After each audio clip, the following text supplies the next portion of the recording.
The Women in Dunes by Kobo Abe. Translated by Dale Saunders. Chapter 10. Out of the corner of his eye, he followed her figure as she began silently to peel some potatoes. Should he docilely accept the food she was preparing or not? His thoughts were completely taken up by the problem. Now is the time to be calm and cool. Since her intentions were clear, it would be better to face the facts instead of shilly-shallying, better to lay some concrete plans for escape. He could call them to account for their unlawful treatment later. But his empty stomach weakened his will.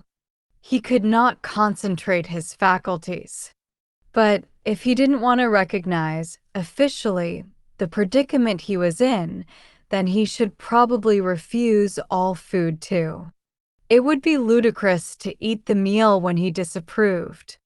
Even a bristling dog will drop its tail as soon as it gets a bone. But best not jump to conclusions. As long as he did not know just how far the woman would go, there was no need to be so passive. It was not a question of her doing something for nothing.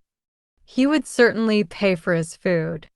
If he paid his money, there would be no reason to feel indebted to her, not a bit.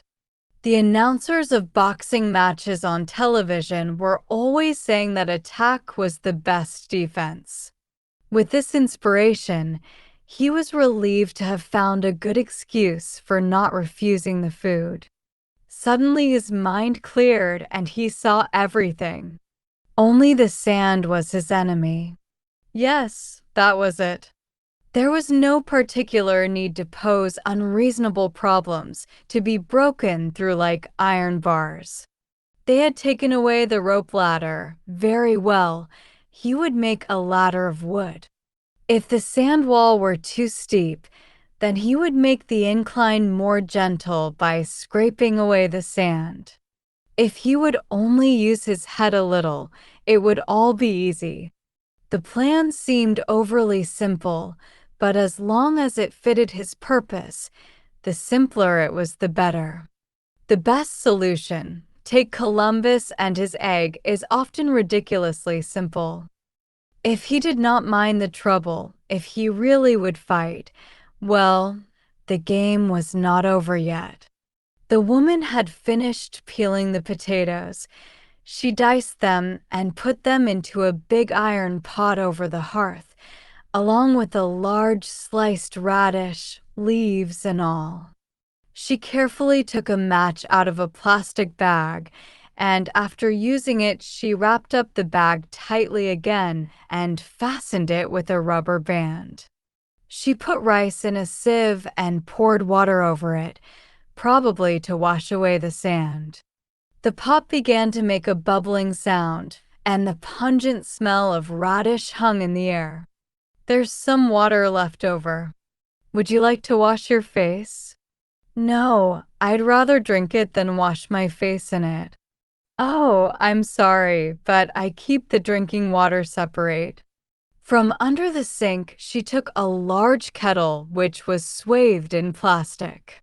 It's not very cold, but it's been boiled, so you don't have to be afraid. By the way, if you don't leave a little water in the jar, you'll be up against it when it comes to washing up later, won't you? Oh no. I clean off the dishes just by rubbing them with sand. As she said this, she grabbed a handful of sand by the window and threw it into a plate she was holding. She swirled the sand around and covered the plate to demonstrate the actual process. He wasn't sure whether the plate was really clean or not, but he had the feeling it probably was. The sand in this operation, at least, conformed very well with the idea he had had of it all along. Again the meal was served under the umbrella. Lightly broiled fish and the cooked vegetables. Everything was slightly gritty with sand. They could eat together, he thought, if she would hang the umbrella from the ceiling, but he didn't want to make an express suggestion. The coarse, common tea was dark enough in color, but it had little taste. When he had finished eating, the woman returned to the sink and, putting a piece of plastic over her head, quietly began to eat her own meal under it. She looked like some kind of insect, he thought. Did she intend to go on living like this forever?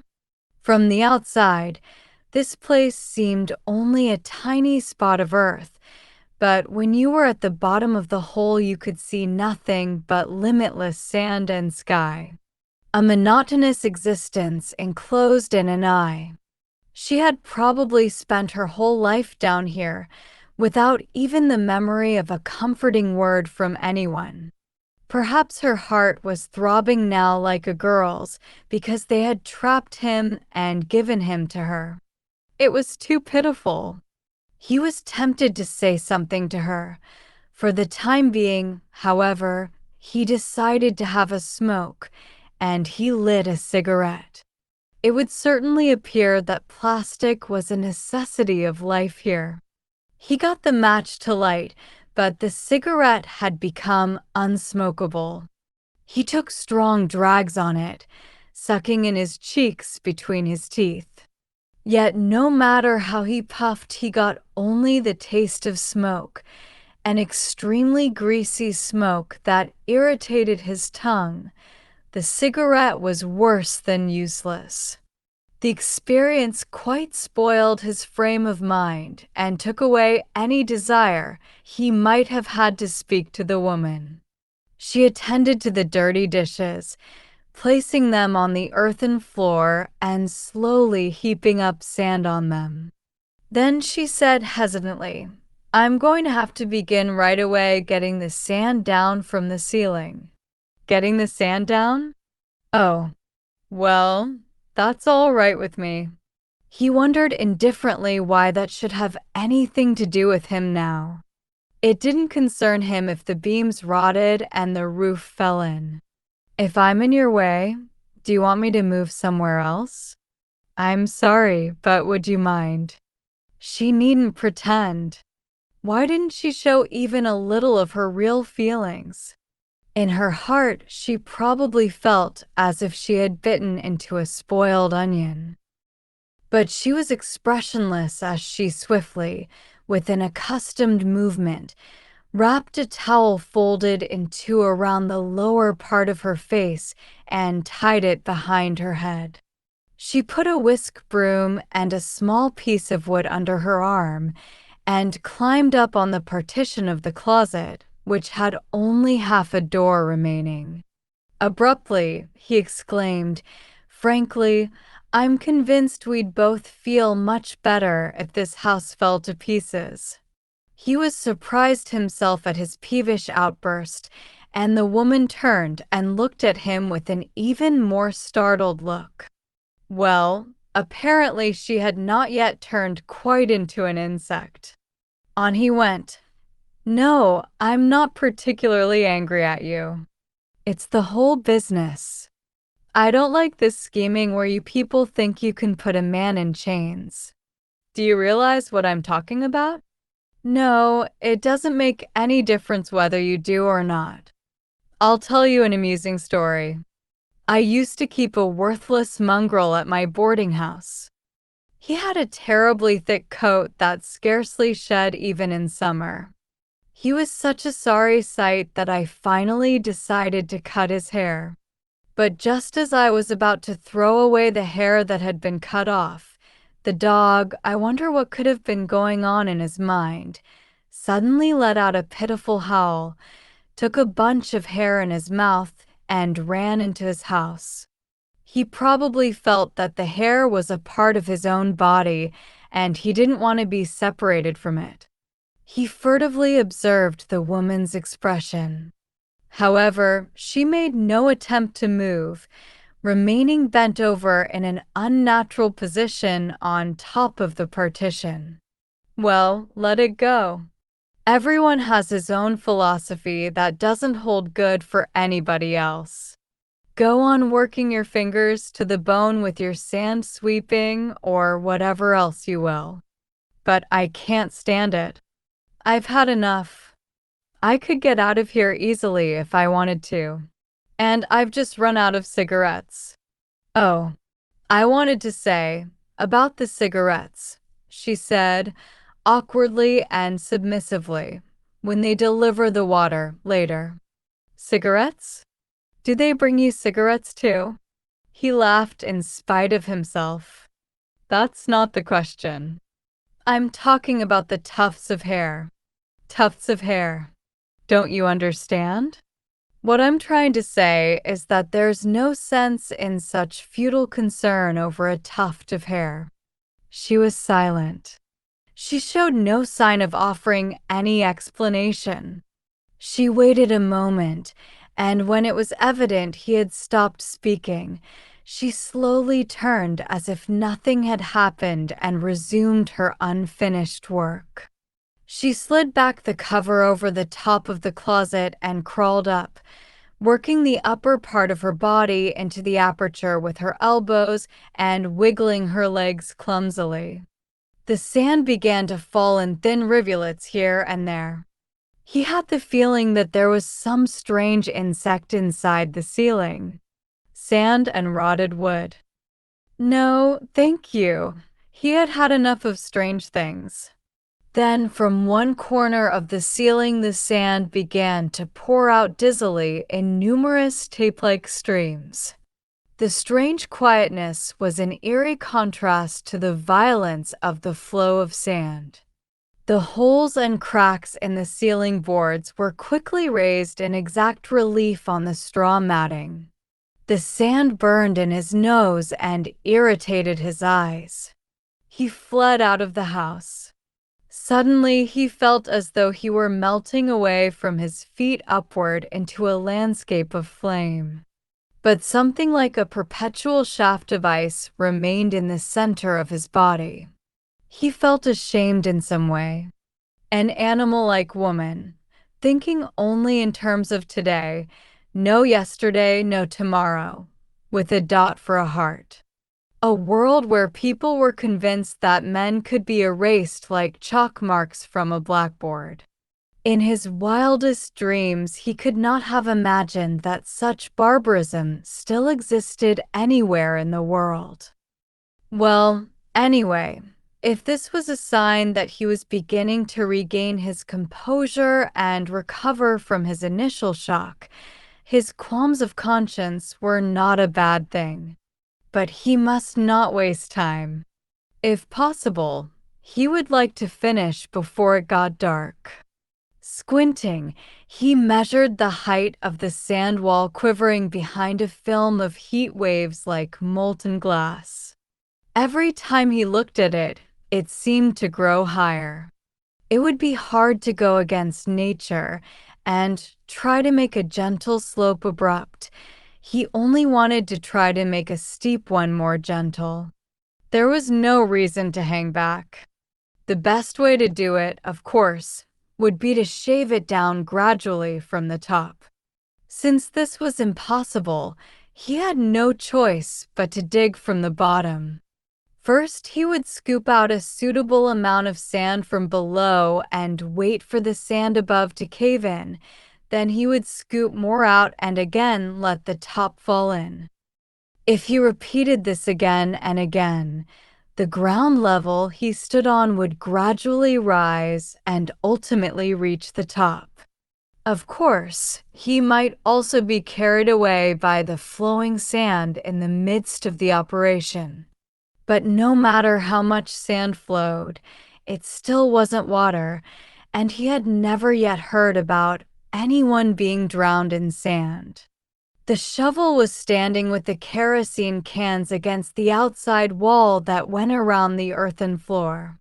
The dented edge of the shovel gleamed white like a piece of cracked porcelain. For some time he concentrated on digging. The sand was exceedingly tractable, and his work appeared to be progressing. The sound of the shovel as it bit into the sand and his own breathing ticked away the time. However, at last his arms began to grow weary. He thought he had worked for a considerable time, but his digging had apparently had no results at all. Only a little bit of sand had fallen from right above where he was digging. Somehow, it was working out very differently from the simple geometric process he had evolved in his head.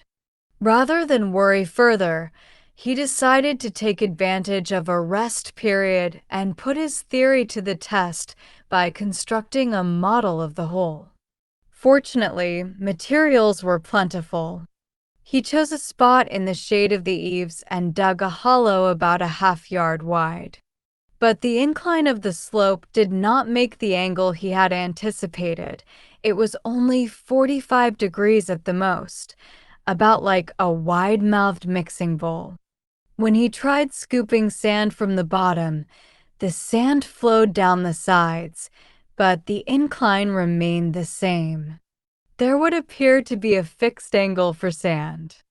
The weight and resistance of the grains seemed to be in perfect balance. Supposing this were true, did the wall he was trying to overcome have about the same degree of incline?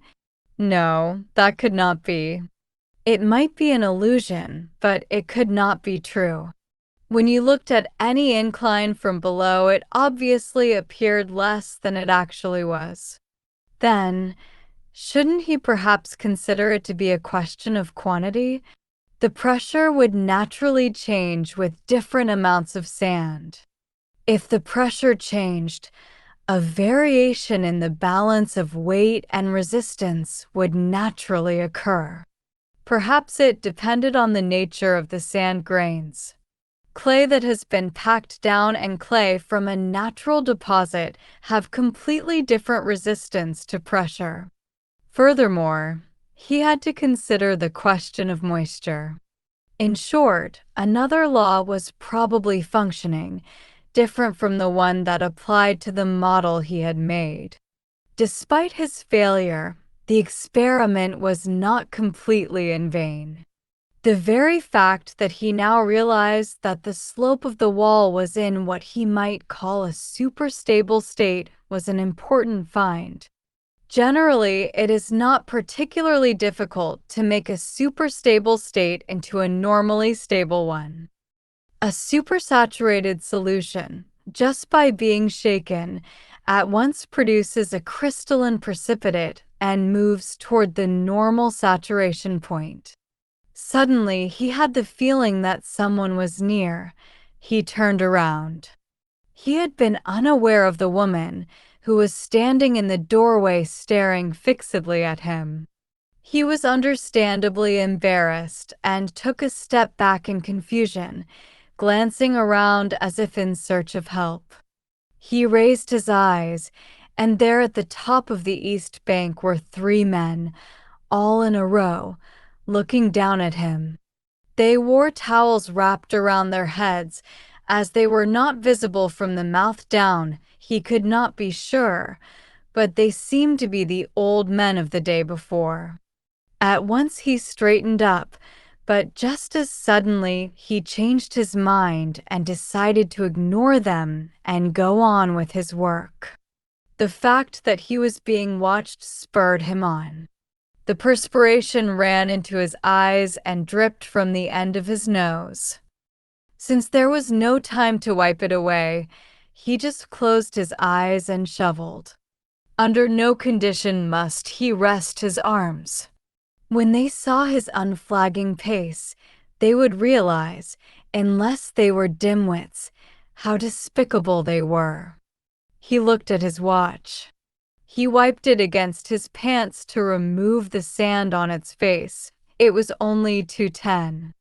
The same 10 minutes after 2 as when he had looked before.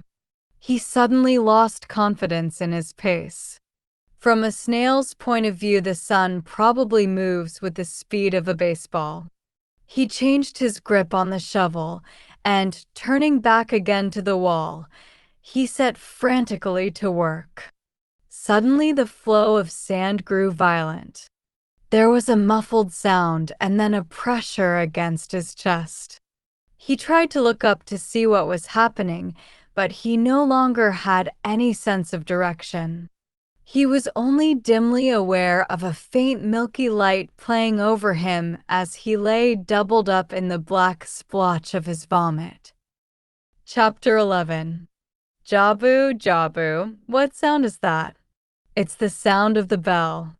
Jabu, Jabu, what voice is that? It's the voice of the devil.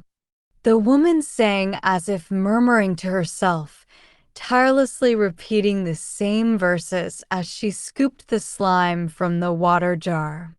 When the song stopped, the sound of rice being ground came to his ears. He sighed gently, rolled over, and waited, his body tight with expectancy. Soon the woman brought a wash basin filled with water, probably to sponge off his body.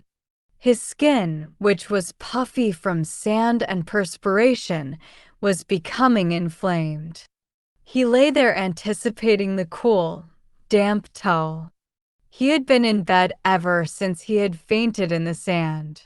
For the first 2 days, he had had a fever of around 100 and had vomited constantly.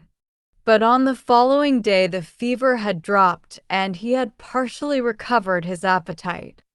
The basic cause was probably not the injury he had received in the sand avalanche, but the unaccustomed exertion he had kept up for so long, exposed to the direct rays of the sun. Anyway, in the long run, it hadn't amounted to much. That was probably why he recovered so quickly. On the 4th day, the pain in his legs and loins had almost gone away. On the 5th, except for a certain heaviness, no more symptoms were apparent. Nevertheless, he stayed in bed, giving an outward show of being seriously ill, but of course there was motive and calculation in this. Naturally, he had not for a moment abandoned his plans for escape. "Are you awake?"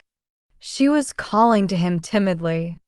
Out of the corner of his half-closed eyes, he noticed the roundness of her knee through her work trousers. He answered her with a wordless groan. Slowly squeezing out the towel in the dented brass wash basin, she asked, "How do you feel?" "Well, a little better. Do you want me to wipe your back?" He did not particularly mind abandoning himself to the woman's hands since he had the excuse of being sick. He remembered vaguely that he had read a poem about a feverish child who had dreamt he was enveloped in cool, silver paper. His sand-clogged skin was suddenly cool and fresh again. The odor of the woman slipped over his quickened body, subtly stimulating him.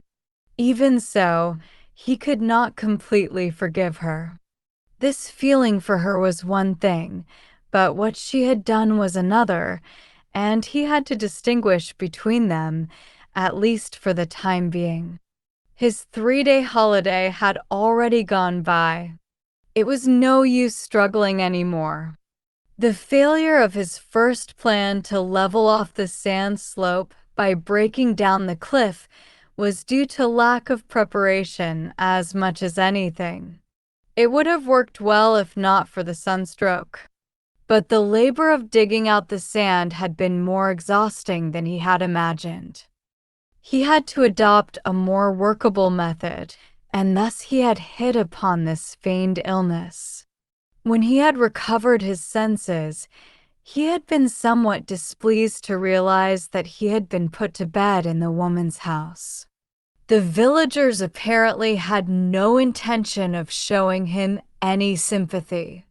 He understood this, but he had his own idea. They had underestimated his condition and had not called a doctor. He would make them really sorry. He would sleep soundly during the night while the woman was working, and conversely, during the day, when she had to rest, he would disturb her sleep by exaggerated complaints of pain. "Does it hurt?" "Of course it hurts." My spine must be dislocated someplace. Shall I massage it? My God, no. I couldn't stand being fumbled with by an amateur. Spinal nerves are vital. What would you do if I died? You'd be the ones in trouble, wouldn't you? Call a doctor. A doctor. Oh, it hurts. I can't stand this pain. If you don't hurry, it'll be too late. The woman, unable to endure the strain of the situation, would soon be exhausted. Her capacity for work would drop, and even the safety of the building would be threatened. It would be a matter of no little importance for the village, too. Far from having someone to help them work, they had got themselves a real stumbling block. If they did not get him out at once, the situation would get completely out of hand. But this scheme too did not go as smoothly as he had anticipated. Here the nights were busier than the days. The sounds of the shovel, which he could hear through the walls, the woman's breathing, the whistling and the cries of the men carrying the hoist baskets, the muffled roar of the three-wheeled truck, muted by the wind, the distant howling of dogs. The more he tried to sleep, the more nervous he became, and he would awaken completely. When he did not get enough sleep at night, he could not avoid napping during the day. But what was worse was knowing that, if this idea failed, there would always be some other way of escape, and he was somewhat impatient with the present situation. It had already been a week. It would be just about now that a request for investigation would be submitted. The first 3 days had been his regular vacation, but after that he would be absent without notice. His colleagues, who were usually very sensitive to what other people were about, would surely not let this go unheeded. Perhaps that very evening some busybody would appear and snoop around his boarding house. The plain room, smelly and close in the afternoon sun, would betray the absence of its owner. Perhaps the caller would be instinctively jealous of the lucky man who had been freed from this hole. The next day, malicious gossip would be whispered around to the accompaniment of frowns and raised eyebrows. That would be natural. Even he himself could not expect this eccentric vacation to have any other effect on his colleagues. Rarely will you meet anyone so jealous as a teacher. Year after year, students tumble along like the waters of a river. They flow away, and only the teacher is left behind, like some deeply buried rock at the bottom of the current. Although he may tell others of his hopes, he doesn't dream of them himself. He thinks of himself as worthless and either falls into masochistic loneliness or, failing that, ultimately becomes suspicious and pious, forever denouncing the eccentricities of others. He longs so much for freedom and action that he can only hate people. Was his disappearance accidental? No. If it had been an accident, there would have been some sort of news about him. Well, then, suicide? But that would have involved the police. And suicide would be impossible. Don't overrate the foolish boy. Yes, indeed, he disappeared by his own choice. There's no need to root around anymore. But it'll soon be almost a week. He really is a scaremonger. I really don't know what he can be thinking of. It was doubtful whether they were sincerely worried, but at least their meddling curiosity was as overripe as an unpicked persimmon. Consequently, the next step would be for the headmaster to visit the police and inquire about forms for requesting an investigation. Behind his serious face, he would completely dissimulate the pleasure that was welling up within him. Full name: Nicky Jumpy Eye. Age: 31. Height, 5 feet 5 inches.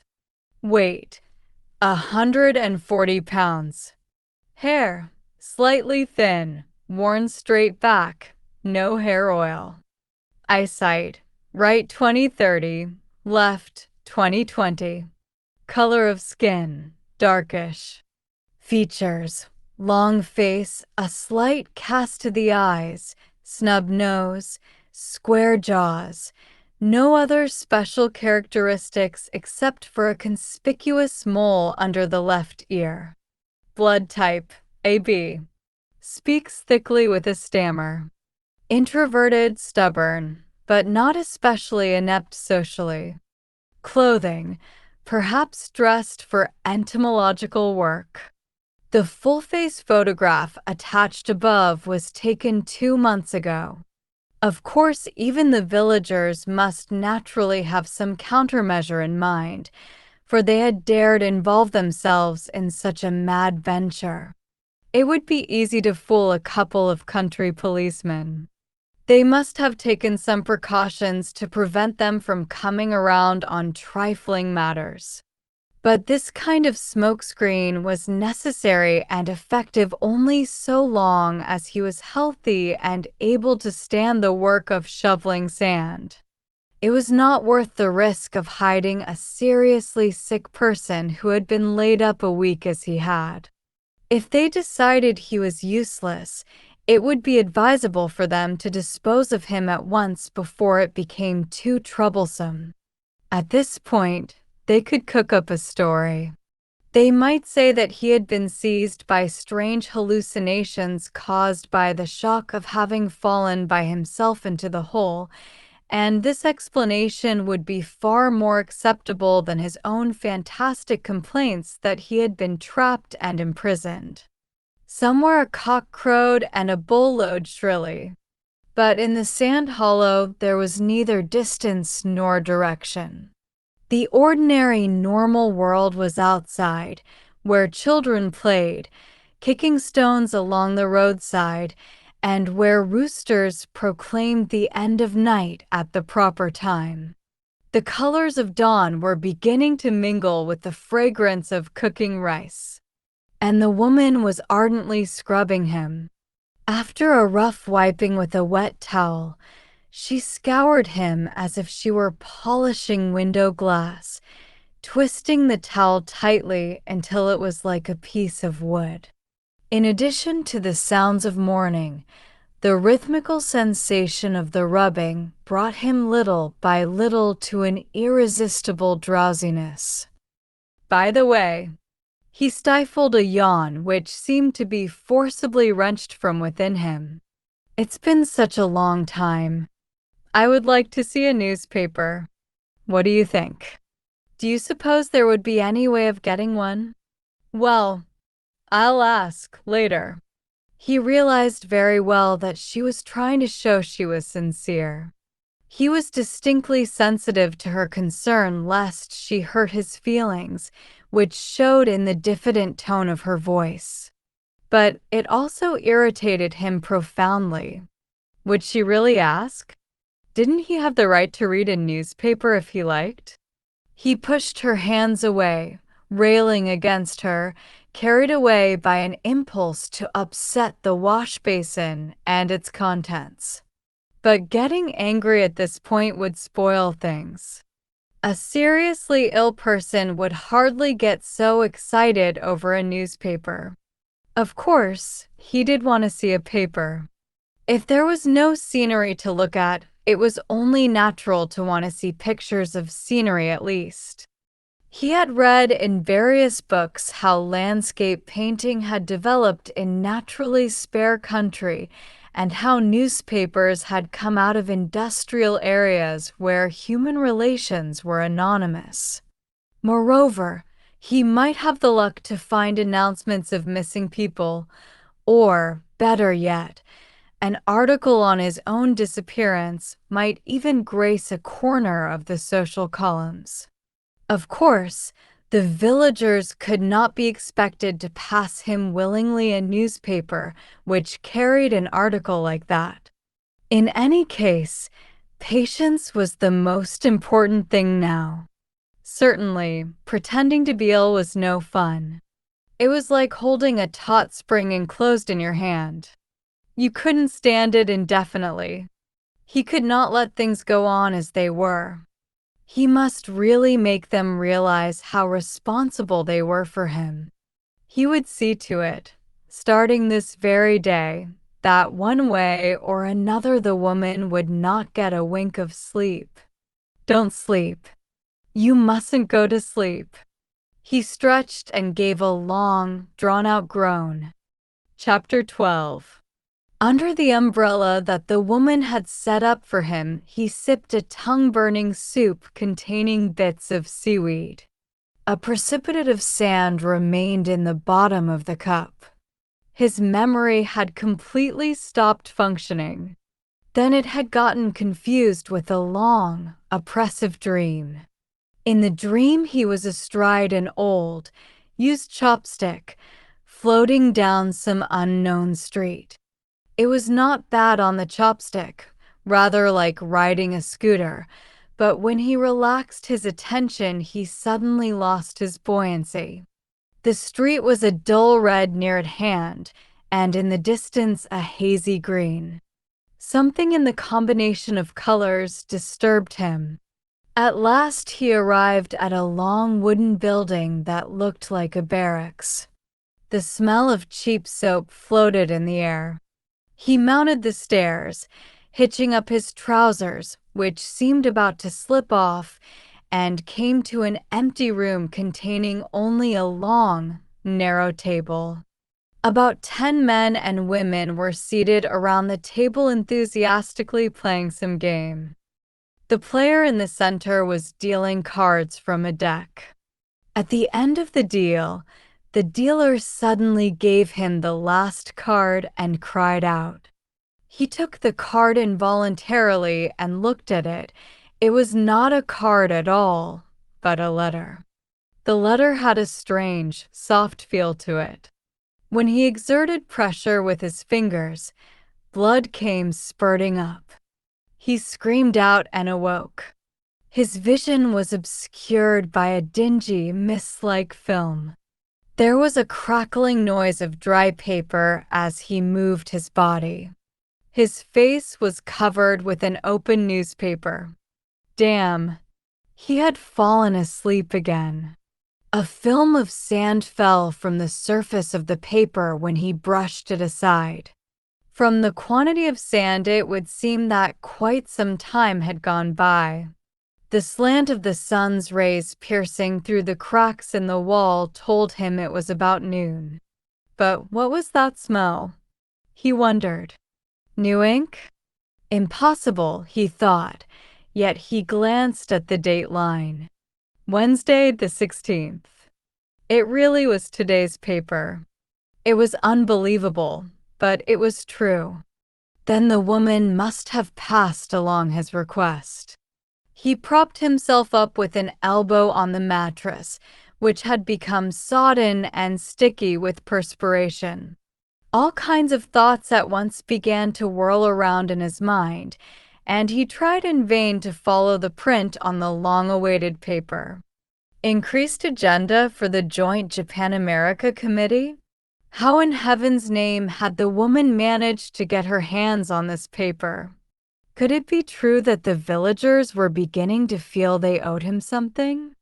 Even so, judging from how things had gone till now, all contact with the outside ceased after breakfast.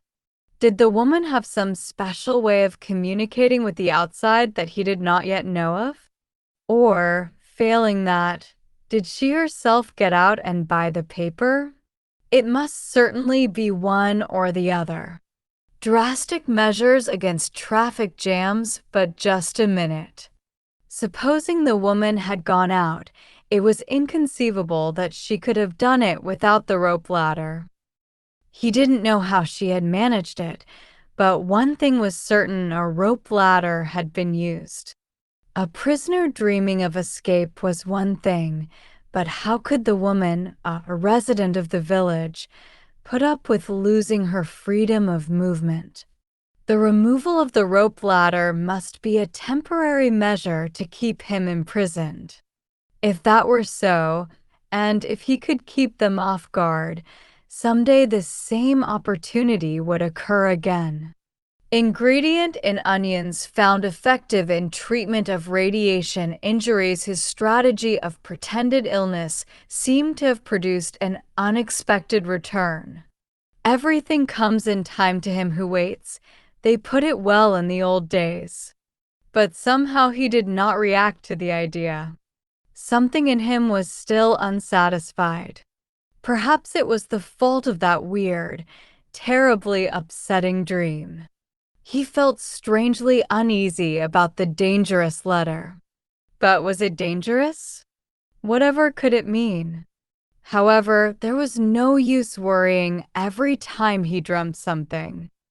In any event, he had to carry through what he had begun. The woman was asleep beside the sill of the raised portion of the floor around the hearth. She was breathing gently and lay curled in a ball, holding her knees as she always did. She had thrown an unirond summer kimono over herself. After that first day, she had stopped appearing naked before him, but under the summer kimono, she was probably as bare as ever. He glanced quickly at the society page and the local columns.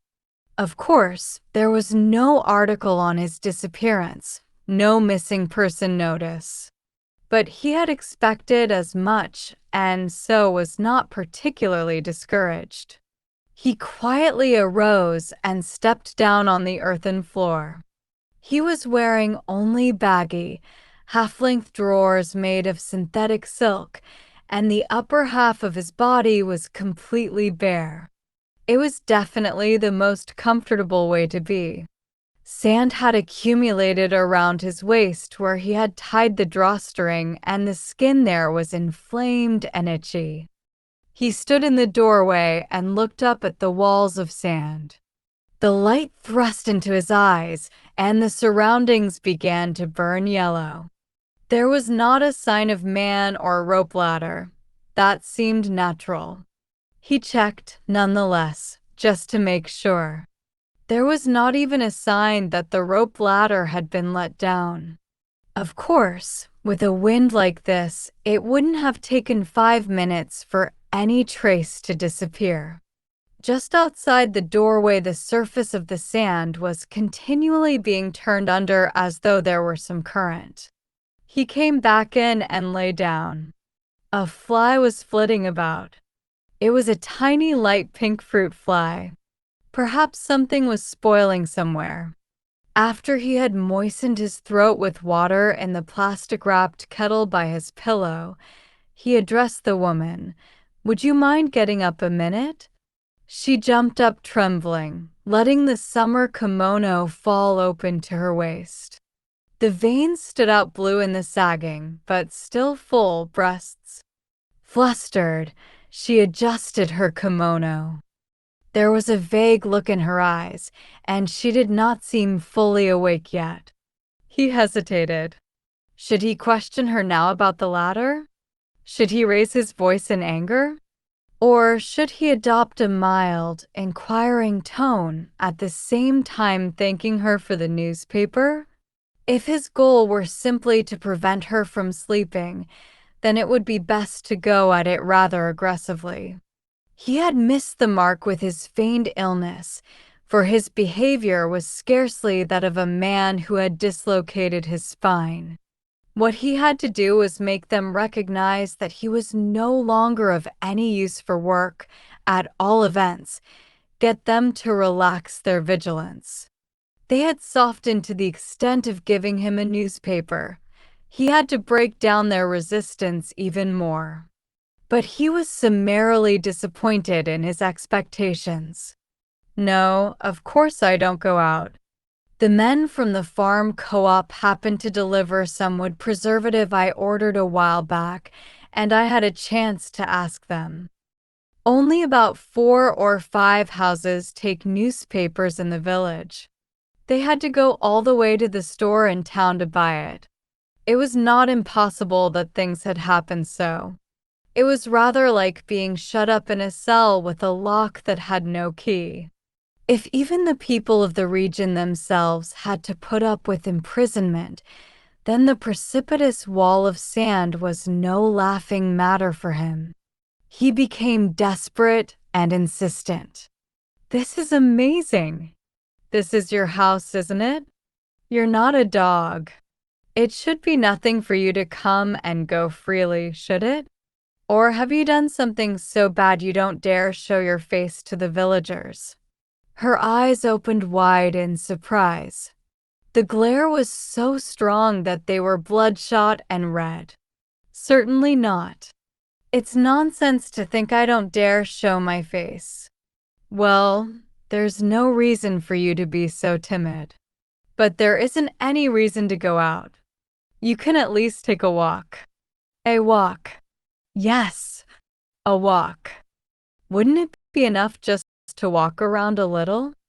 I mean, you used to take walks when you wanted to, before I came, didn't you?" "Yes, but I get all tired out, walking for no particular reason." "I'm not joking. Ask yourself. You ought to understand. Even a dog will go mad if you keep it shut up in a cage." "But I have taken walks," she said abruptly in her monotonous, withdrawn voice. "Really, they used to make me walk a lot. Until I came here.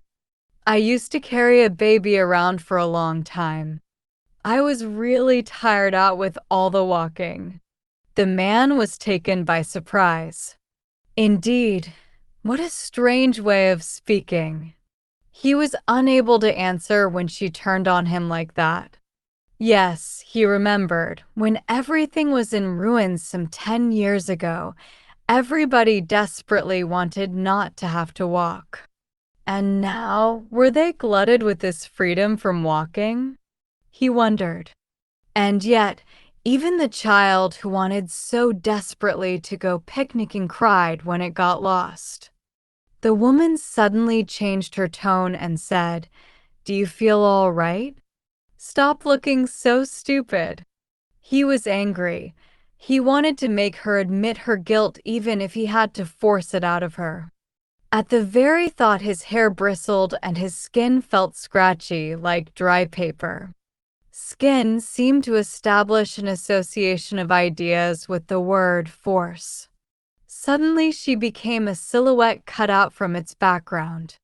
A man of 20 is sexually aroused by a thought. A man of 40 is sexually aroused on the surface of his skin. But for a man of 30, a woman who is only a silhouette is the most dangerous. He could embrace it as easily as embracing himself, couldn't he? But behind her there were a million eyes. She was only a puppet controlled by threads of vision. If he were to embrace her, he would be the next to be controlled. The big lie that he had dislocated his spine would at once be revealed in its true light.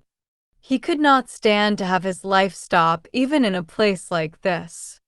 The woman sidled up to him, her knees pressed against his hips. A stagnant smell of sun-heated water coming from her mouth, nose, ears, armpits, her whole body, began to pervade the room around him. Slowly, hesitantly, she began to run her searing fingers up and down his spine. His body stiffened. Suddenly the fingers circled around to his side. The man let out a shriek. "You're tickling." The woman laughed. She seemed to be teasing him, or else she was shy. It was too sudden. He could not pass judgment on the spur of the moment. What, really, was her intention? Had she done it on purpose, or had her fingers slipped unintentionally? Until just a few minutes ago, she had been blinking her eyes with all her might, trying to wake up. On the first night, too, he recalled, She had laughed in that strange voice when she had jabbed him in the side as she passed by. He wondered whether she meant anything in particular by such conduct. Perhaps she did not really believe in his pretended illness and was testing her suspicions. That was a possibility. He couldn't relax his guard. Her charms were like some meat-eating plant, purposely equipped with the smell of sweet honey. First, she would sow the seeds of scandal by bringing him to an act of passion, and then the chains of blackmail would bind him hand and foot.